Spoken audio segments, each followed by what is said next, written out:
We all know in Torah, every single word, every single number is exact and has a meaning. The Rebbe's father, Rabbi Yitzchok, explains a beautiful explanation on the numbers of the Teva. We find in the Pasuk Tezvov in this week's Pasha, right in the beginning, it says that the Teva, the dimensions of the Teva was Shloish Meyos Amos, was Orka, was the length of the Teva was 300 Amos.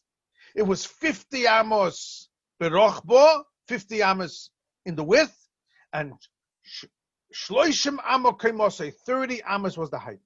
So we have these three numbers, 300, 50, and 30. We add them together, it's 380 Amos in total.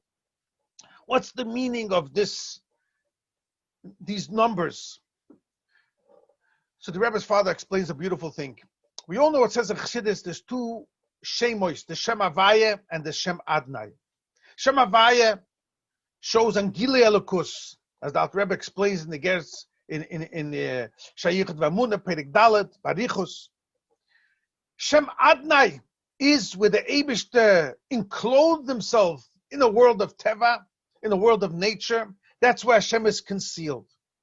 And that's why the Gemara says in Psochim, Daf Nun, that in the times of Golus, we don't say, when there's no Beis HaMikdash, we don't pronounce Hashem's name the way it's written. So even though it's written Yud Kei Vav Kei, how do we pronounce it? We pronounce it like Adoy and then the Nun Yud. When Mashiach will come, and that's the way it was also in the way in the Beis HaMikdash, then they said Hashem's name B'Golui, and that will be when Mashiach will come.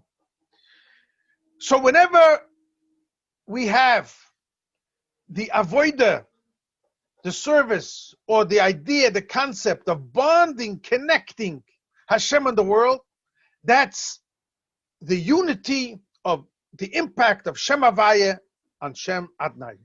That even in the world of Shem Adnai, they should understand and feel and sense that their true source, Teva, nature, comes from the Eibush Talamaylam and Teva. That's the Yichud, the unity of Shem Havaya, Shem Adnai. So the Rebbe's father says a very nice thing. The Shem Havaya has 4 letters, Yud Kei Vav Kei, and Shem Adnai also has 4 letters.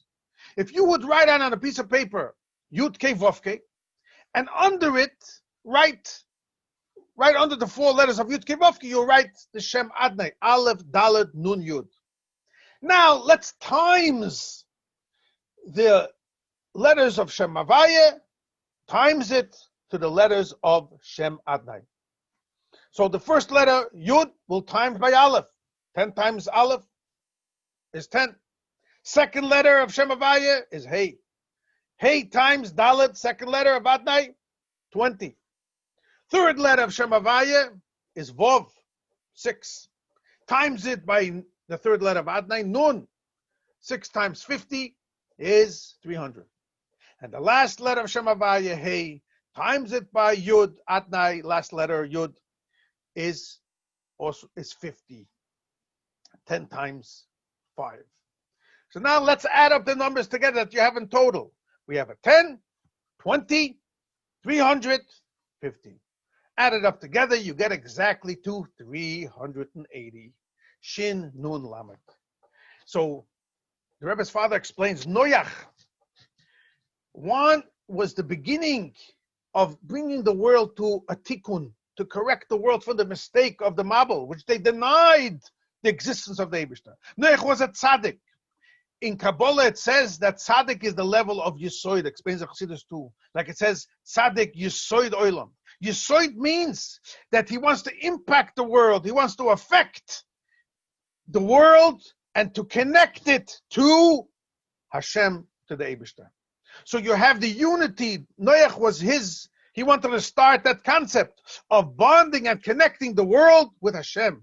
And that's the unity of Shem Havaya, Shem Adnai. And if you times it again, you have 380, like I said before. And that's the reason why the Teva had 300 in its numbers, 50 and 30 in the height, total of 380. A good Shabbos.